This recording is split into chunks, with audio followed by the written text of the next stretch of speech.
유압 시간에 송초에는 대장경이 처음으로 조각되었고, 이렇게 요 송초에 대장경 조각을 비롯한 불교 상황을 대강 말씀하고 시간이 어중간해서 쉬었었습니다. 이 시간에는 주로 이 대장경 조각에 관한 말씀을 좀 할까 합니다. 불교가 인도에서 넘어와서 한국, 중국말로 한문으로 번역이 되고, 또 이 수당시대를 통해서 불교가 중국화되는 그런 과정을 겪었습니다. 그것이 송태조의 등극과 더불어 이것을 아주 완전히 중국화하려는 그런 일환으로 불교 경전을 간행하는 일에 착수를 하게 됩니다.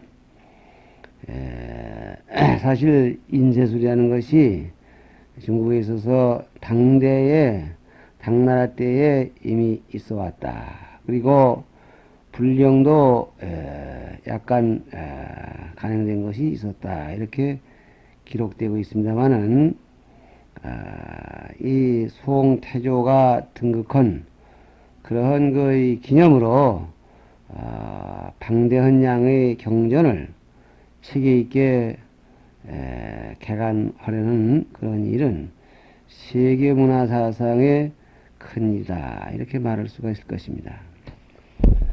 이렇게 해서 이 조각을 시작한 장경은 송대에 무려 크게 5차례가 있게 되는데, 이 가운데에는 왕명에 의해서 국비로 개간한 것도 있고, 또는 개인 자격으로 개인 사찰에서 이렇게 하는 것도 있습니다. 전자를 국간이라 한다면 후자를 사간이라 하겠습니다. 이와 같이 해서 불교가 문자화되는, 중국 문자화되는 그런 작업을 하게 되는데, 이러한 그 작상은 인도에서 번번이 넘어온과 동시에 이것을 문자로 만들어야 될 필요를 느낀 그러한 소시라고 합니다. 그 중에서 맨 처음에 개간된 것이 태조 개보 4년 971년이라고 합니다. 당시 장종신이라고 배불장 쪼실종 믿을신 장종신이라는 대신에게 명해서 촉당의 중심지인 지역 중심이죠. 송도라는 지방에서 장경 출판 사업을 하는데, 그 시작은 971년이나 그 끝나는 것은 983년. 그 사이에 벌써 왕은 돌아가고 그 후계자인 태종의 연대입니다. 이 12년 동안에 개간에 조각해낸 판이 책의 내용이 5천여 권이라고 했습니다. 여기에 이 정보의 영향을 받은 우리나라에서도 잇따라서 이 장경 조각을 하게 되는데, 이것이 이른바 그 유명한 고려대장경입니다. 이 고려대장경은 다음 시간에 얘기를 하겠습니다만은, 어쨌든지 이 청나라 지역에서 개간했다고 해서 촉판장경이라고 말하는데, 촉판장경의 영향을 받아서 우리나라에도 장경을 조각하는 일이 생겼다. 의의가 깊은 일이라고 했습니다. 두 번째 것은 동선사판이라고 하는 그 경인데, 동력동 서다글선 그래서 동선사판. 이것은 신종원풍 3년이라고 했는데 서력기원 1080년에 해당한다고 합니다.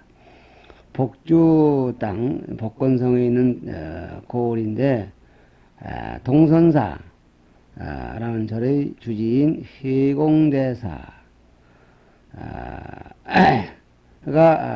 기획을 해서 사제 또는 사력으로서 이거를 출판을 시작을 합니다. 그 후에 제자들이 그 뒤를 이어서 1104년에 이르기까지 약 24년 동안 한 것인데, 민간단체로서 한 일로서는 대단히 큰 사업이라고 하겠습니다.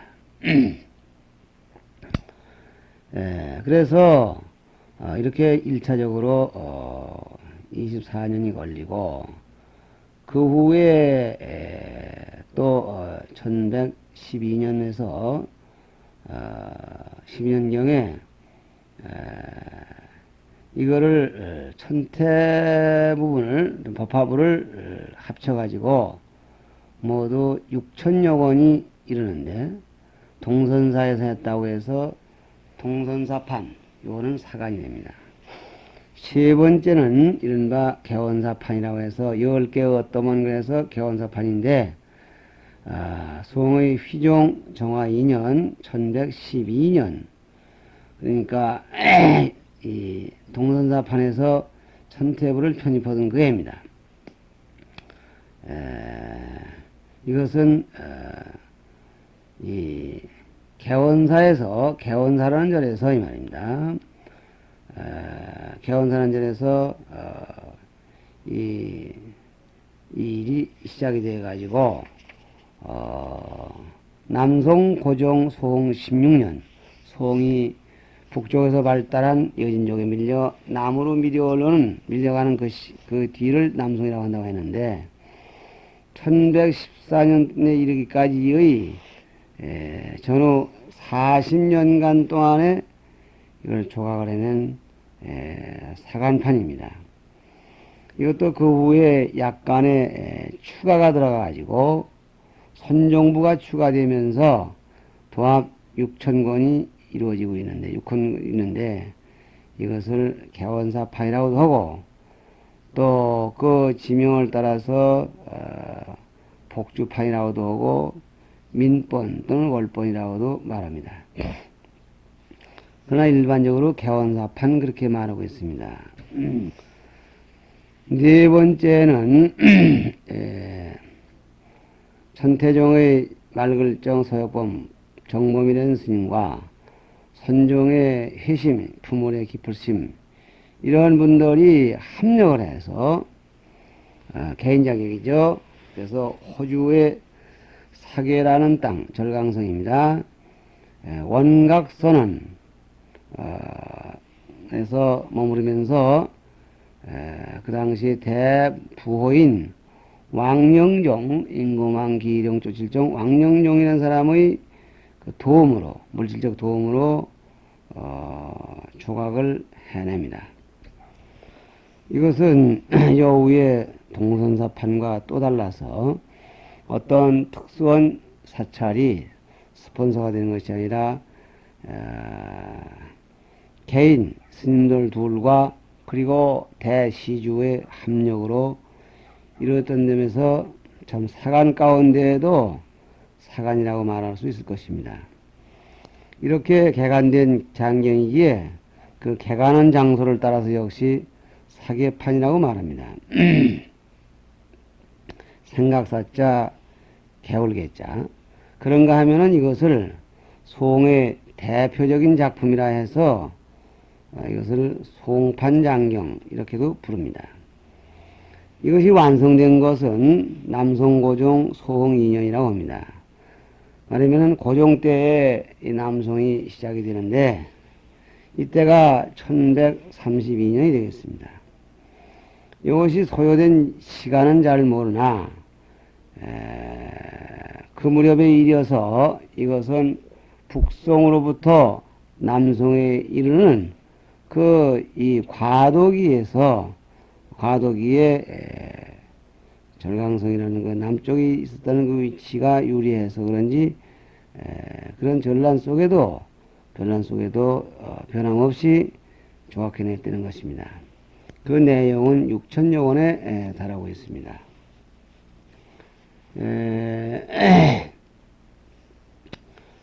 그 다음에 다섯 번째로 한 것이 또 특색이 있는 것인데, 이것은 적사판이라고 합니다. 이 돌석변에다가 구질책헌 자갈역자하고 또 모래사자하고 이것을 적사판이라고 하게 되는데 그건 뭐냐면은 적사라는 지명에서 역시 번역이 됐기 때문입니다. 남송 이종의 소중 4년 1231년이 되겠습니다. 그 무렵에 비구니가 이걸 했습니다. 홍도 넓으롱 길도 홍도라는 비구니가 이 원을 세워서 조각하기 시작해서 이것이 쭉 남송 남은 기간 동안을 다 소비하면서 이것이 그 다음에 왕조인 원의 세대까지 이게 연장이 됩니다. 이래서 새겨진 내용이 6362권 이었는데 이것이 이 책은 대체로 이 전란에 많이 타서 산질이 된 것이 흠이라고 하고 있습니다. 이 밖에도 송나라 말에 시작되어서 원나라에 들어와서 끝난 이른바 이 송원판 장경이 있게 되는데 그 대표적인 것이 이른바 보영사판이라는 것입니다. 넓을 보 편할령. 그래서 이 보영사판은 남송의 말 1269년 절강성에 있는 대보영사라는 절에서 개판해서 원의 세조 지원 22년 1285년에 들어가서 완성을 하게 됩니다. 분량이 6017권. 이것은 이렇게 분량이 송대에 개간한 5판에 못지 않은데 이것을 송원판이라고 해서 송대에 시작해서 원나라에 끝났다 이런 뜻으로 약간 그 분류를 송대에 속하는 것도 아니고 원대에 속한 것도 아닌 걸로 이렇게 보고 있습니다. 다음에 또 홍법사판이라는 게 하나 있는데 이거는 1227년 시작을 했는데 이때는 벌써 남송이 밀려서 단종이라는 임금이 남송으로 밀려서 벌써 고종 때 해서 남송이 남송대로 자리가 잡혔을 때에 원나라는 또 한편 구태에서 북쪽에서 자리 잡고 지원 14년이라는 연호를 쓴 때입니다. 이것은 바로 원과 송이 중국 대륙에 병존하면서 하는 시기에 절강성의 홍법사라는 그런 절에서 개판하게 됩니다. 이렇게 개판된 그 장경은 그 내용이 무려 7182권이나 된다고 합니다. 이러한 등등의 송원본을 여기서 두 가지를 또 소개했습니다. 다음은 이들의 그 조각사업과 불가분의 관계를 맺고 있는 것이 이른바 고려장경이 되겠는데 요거에 대해서는 항목을 따로 내서 우리나라 불교 시간에 얘기를 더 해야 되겠지만은 고려 성종년간 즉 991년부터 현종 2년에 이 사이에 하는 고려장경의 초판이 되겠습니다. 이 초판은 위에서도 말씀한 바와 같이 송본의 그 촉판장경의 영향을 받은 것으로서 이것은 몽고의 전란 때 경판은 타져버리고 그 책임문으로서 가장 오래된 장경으로 그리고 권위 있는 것으로 알려지고 있습니다. 그리고 고려에서 두 번째로 문종 원년에서 36년 동안에 걸쳐서 1069권 이러한 장경이 추가로 개간되어 있습니다. 그런가 하면은 요즘 해인사에 미쳐 있는 장경보다 앞에 거네요. 선종 3년에 한번 또 개관을 했고, 우리 해인사에 모셔 있는 것은 고종 23년에 시작을 해서 1236년이 되겠습니다. 약 10여 년간 개관했는데, 그것이 오늘날 세계 여러 장경 가운데에서도 가장 완벽한 것으로 이렇게 추앙되고 있습니다. 그 내용은 6791권. 이 고려장경이 이렇게 완벽하게 추앙을 받는 이유는 벌써 이 고종 때, 고려 고종 때에 이르게 되면은 중국에서도 상당한 그런 이 경세기는 기술 발달되었을 때이고, 또 우리나라 시인들이 모든 일에 철저한 그런 성질이 있는지라 경판에 보면은 개태사주지 숙이라는 스님이 교정을 받다고 했습니다.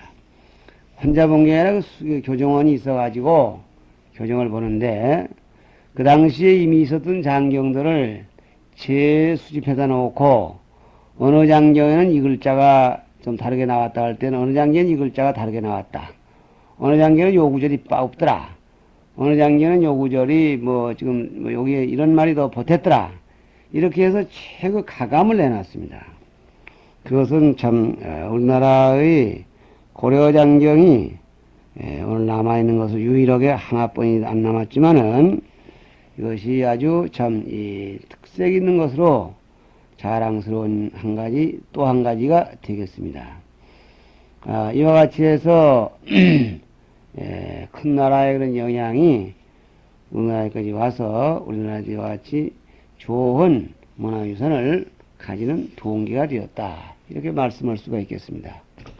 송대불교의 또 한 가지 특징이라고 할까, 좋은 점을 말한다면은 역경이 되겠습니다. 역시 역경은 불교가 토착화된 이런 시대에서도 꾸준히 계속되게 되는데, 거기에 주로 이 천식제라고 하는 그런 스님을 필두로 해서 무려 인도에서 경전을 가져온 스님네가 80여인이라고 말했습니다. 그리고 인도에 들어가서 불경을 구해가지고 온 이가 138인이고, 송대에 번역된 경전이 무려 600권이라고 하고 있습니다.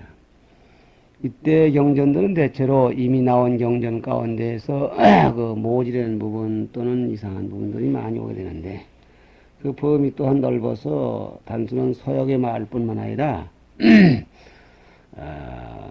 고차와 세이로노 등까지도 수입해서 모두 번역하는 그러한 특징을 가지고 있어서 당대나 수대에 번역한 그러한 것 못지않은 그러한 기능을 갖습니다. 그래서 송대에 특히 이 발전된 것이 경전 목록입니다. 그래서 요즘도 많이 이용하고 있는 각종 경전 목록이 거의 이때 이루어졌고, 또 그런가 하면은 그 많은 일을 해낼 만한 그런 훌륭한 스님들이 많이 있었다는 그런 사실도 잊어서는 안 될 것입니다. 그 당시에 이 불교가 사회에 참여하던 그러한 이 면모를 본다면은 이른바 장생고라 하는 게 있었습니다. 당대에서 이 무진장이라고 하던 그 사업이, 일종의 금융 사업이 송대에 와서 긴장 날생 창고고 장생고라는 이름으로 발전이 돼서 사찰 측에서 얻는 그 이익은 더욱 많아지고, 거기에서 얻어진 이 돈을 장생전이라 해서 사원이 점점 부강해집니다. 그런가 하면 테라에서 방앗간 같은 그런 사업을 많이 했고, 또 뿐만 아니라 이 왕공귀족들 또는 동인 사람들을 위해서 사설에서 이 묘지를 경영해서 그 묘지를 경영과 동시에 사원들을 하나의 그 사원들의 단어를 그 붙잡고 있는 그런 역할도 하는 그런 특징을 보고 있게 되었고, 또 한 가지 얘기할 수 있다면은 숙방이라고 해서 거리거리에 집을 지어놓고 오다 가다가 기름 집으면 그런 사람들이 잠을 잘 수 있는, 그래서 간접적으로 수익을 보는 그런 일도 했습니다. 그런가 하면은 문전시라고 해서 젊은 앞에다가 시장을 열어서 수익을 내서 요즘 말로 하면 바자회 같은 거를 열어가지고 수익을 올려서 또 일부분 가난한 사람을 돕고 하는 그런 일도 많이 했다고 하는데, 언제나 어려움이 닥쳐오는 것은 송대의 유생들이 강해진 것 많지 반대가 많았습니다.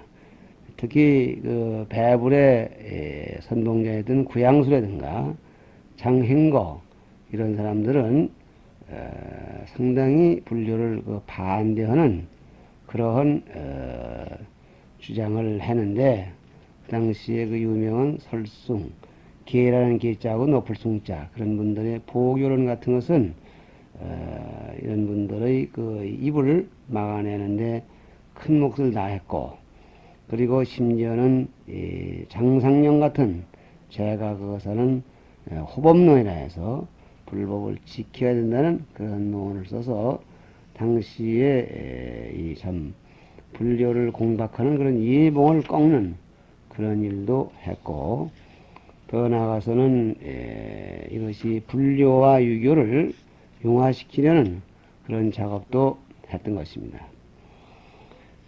그런데 이 불교가 세운에 들려고 한 탓인지 모르지만은 이렇게 사원 경제가 부강해지고 훌륭한 인물이 많아짐에 따라서 불교에는 비리가 자꾸 노출됩니다.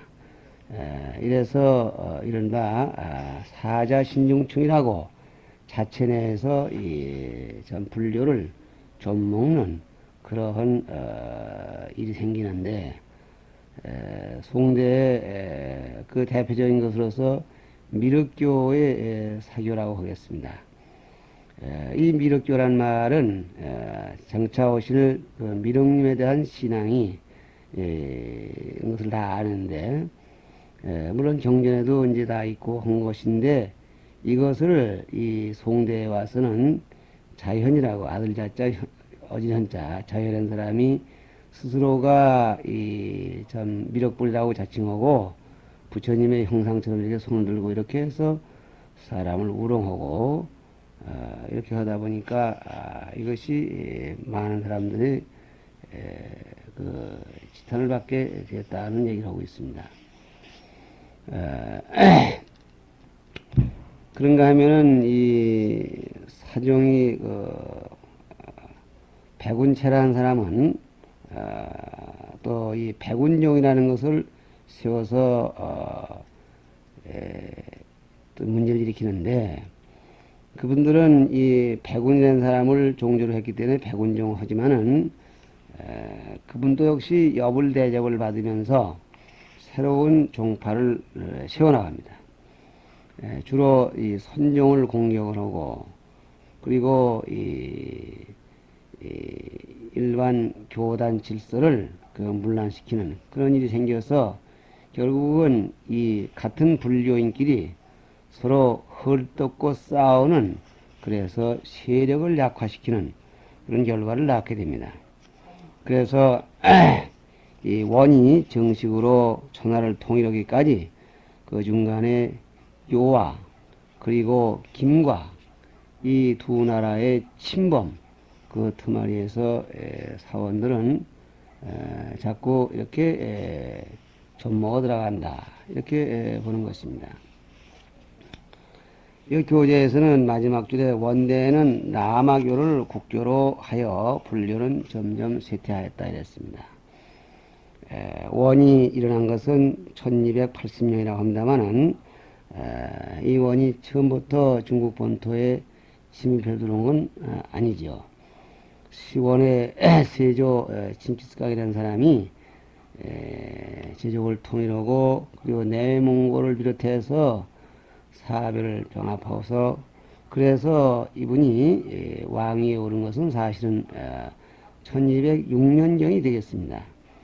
그러나 그가 이제 이 중국 본토를 정식으로 이렇게 병합해서 국통을 지은 것이 여기서 말하는 1280년이다 이렇게 보는 것입니다. 원해 분류에 있어서도 선종도 있었고 또 천태종, 법상종 이런 것도 있었던 건 아닌데 그러한 분류 전례의 보수적인 종파들이 미묘하게 형태를 유지하는 데 반해서 교재에서 말한 바와 같이 라마교가 수입되어서 이 라마교를 국교로 하기까지 이르게 됩니다. 이 원의 세조가 주로 이 라마교를 신봉하게 되는데 이 라마교는 우리도 지금 귀에 과히 섬소하지 않은 이른바 다라이라마, 판찬라마 이런 말로 지금 우리는 기억하고 있습니다. 그러면 라마교는 어떤 것인가? 이 라마교의 본거지는 티베트가 되겠습니다. 원래 이 티베트 이 서장 지역에 불교가 들어간 것은 중국 본토로 말하면 당나라 태종경 태종왕 제위 시에 쌍농천사 간부왕이라는 왕 때에 불교가 들어왔는데 그때는 순수한 불교로서 받아들였으나 약 100년 지나서 북인도 지방에서 연하왕이라는 그 전도사 다시 말하면 서장 불교를 펴는 분이 집에 들어가는데 그분이 들어온 것이 749년이었습니다. 말하면은 인도 유가파의 비밀한 그런 학설과 티베트에 본래 있던 뽕뽀교라는 그런 것이 융합해서 하나의 밀교를 형성합니다. 요건데 이 라마교의 특징은 밀교인데 이 라마라는 말은 같은 이 신앙자끼리 무상자, 오이 없는 분 이런 뜻으로 존칭하는 말인데 그분들의 호칭을 따서 라마교라고 할 뿐이고 그 라마교의 그 특징은 요즘 얘기 들어보면은 사람이 죽어서 다시 태어나는데 그 죽은 날 태어난 사람을 바로 라마라고 한다 했고 그 라마교 가운데에는 붉은 옷을 입는 교파와 노란 옷을 입는 교파가 있는데 타라이 라마는 노란 옷을 입고 판천라마는 붉은 옷을 입는다고 그랬습니다. 그 라마교 가운데 팔사파라는 분이 있어가지고 그분이 참 서장에서 원에 들어와서 원세조의 융승원 대접을 받고 그래서 그이가 결국은 황제의 스승이 되어서 일국의 정권거지를 관여하게 되고 그런가 하면은 이 원의 문자를 제작해서 이른바 몽고장경이라는 것이 이루어지게끔 됩니다. 이런 이와 같이 해서 세상은 기묘하게도 본래 있던 불교는 쇠퇴하고 라마교 일색으로 원대를 장식하게 됩니다. 이렇게 왕조의 융승원 비호를 받는 라마교는 종전에 있던 불교 교단과 같이 자기네 교세를 확장하고 사찰의 재정을 부강하게 하는 한편 또 문화면에서도 아까도 말씀드린 바와 같이 원의 문자, 몽고의 문자를 만들어서 이 티베트에서 넘어온 그리고 인도에서 온 소서 경전들을 번역해내는 그래서 티베트의 불교를 중국에 소개하는 그런 공헌이 있는가 하면은 각종 사회사업에 참여하는 그런 좋은 일도 많이 했을 것입니다. 그러나 거기도 역시 폐단은 없지 않았던 것 같습니다. 다음 시간에 내리죠.